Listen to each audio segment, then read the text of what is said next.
Extraordinary movie.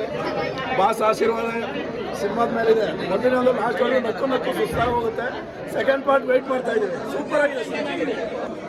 100 days guarantee. Super ಆಗಿದೆ cinema. ತುಂಬಾ ಚೆನ್ನಾಗಿದೆ ಸಿನಿಮಾ. ದಯವಿಟ್ಟು ಬಂದು ಸಿನಿಮಾನ ಥಿಯೇಟರ್ ಅಲ್ಲೇ ನೋಡಿ. ಐ ಥಿಂಕ್ ಕಿರಿಕ್ ಪಾರ್ಟಿ ಆದ್ಮೇಲೆ ಈ ತರ ಜಾನರ್ ಸಿನಿಮಾನೇ ಬಂದಿಲ್ಲ. ಪ್ರತಿಯೊಬ್ಬರು ಯಂಗ್ಸ್ಟರ್ಸ್ ಬಂದು ಸಿನಿಮಾ ನೋಡಿದಾಗ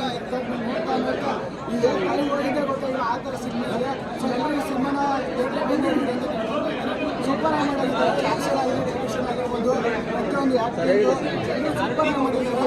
ಈ ಸಿನಿಮಾ ಯಂಗ್ಸ್ಟರ್ಸ್ ತುಂಬ ಲಾಸ್ಟ್ ನೋಡಿದ್ರೆ ಕಾಲೇಜ್ ಎಲ್ಲರೂ ಬಂದು ಸಿನಿಮಾ ನೋಡಿದ್ದಾರೆ. 100 days fix. All the best. ಅಷ್ಟು ಬೇಕಾಗಿದ್ದಾರೆ. ಅಷ್ಟು ಬೇಕಾಗಿದ್ದಾರೆ. ಸಿನಿಮಾ ಸಕ್ಕತ್ತಾಗಿದೆ.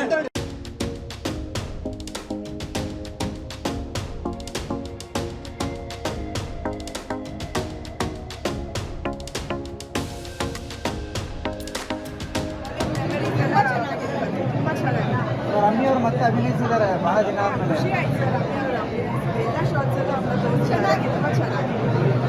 ಸಕ್ಕತ್ತಾಗಿದೆ. ಚಿಕ್ಕವರಿಂದ ಅವ್ರು ಹೇಳಿದಾಗೆ ಚಿಕ್ಕವರಿಂದ ದೊಡ್ಡವ್ರಿಗಿಂತ ಎಲ್ಲರೂ ನೋಡ್ಬೋದು. ಒಳ್ಳೆ ಎಂಟರ್ಟೈನ್ಮೆಂಟ್ ಇದೆ, ಒಳ್ಳೆ ಮಜಾ ಇದೆ ಫಿಲಮ್ ನೋಡೋಕ್ಕೆ. ನಾವೇನೋ ಅಂದ್ಕೊಂಡು ಬಂದಿದ್ವಿ. ಎಕ್ಸ್ಪೆಕ್ಟೇಷನ್ನು ಡಬಲ್ ಎಕ್ಸ್ಪೆಕ್ಟೇಷನ್ ಆಗಿದೆ ಫಿಲಮು.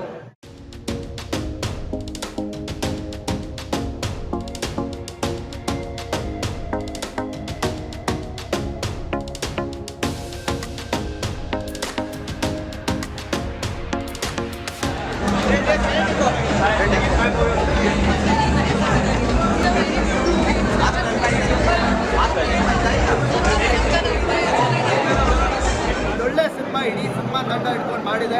500 ಜನ ಆರ್ಟಿಸ್ಟ್ಗಳು ಈ ಸಿನಿಮಾದಲ್ಲಿ ಆಕ್ಟ್ ಮಾಡಿದ್ದಾರೆ. ಅದು ಬಹಳ ಖುಷಿ ಆಗುತ್ತೆ. ರಕ್ಷಿತ್ ಅವರು ಈ ಸಿನಿಮಾಗೆ ಪ್ರೆಸೆಂಟ್ ಮಾಡ್ತಿದ್ದಾರೆ.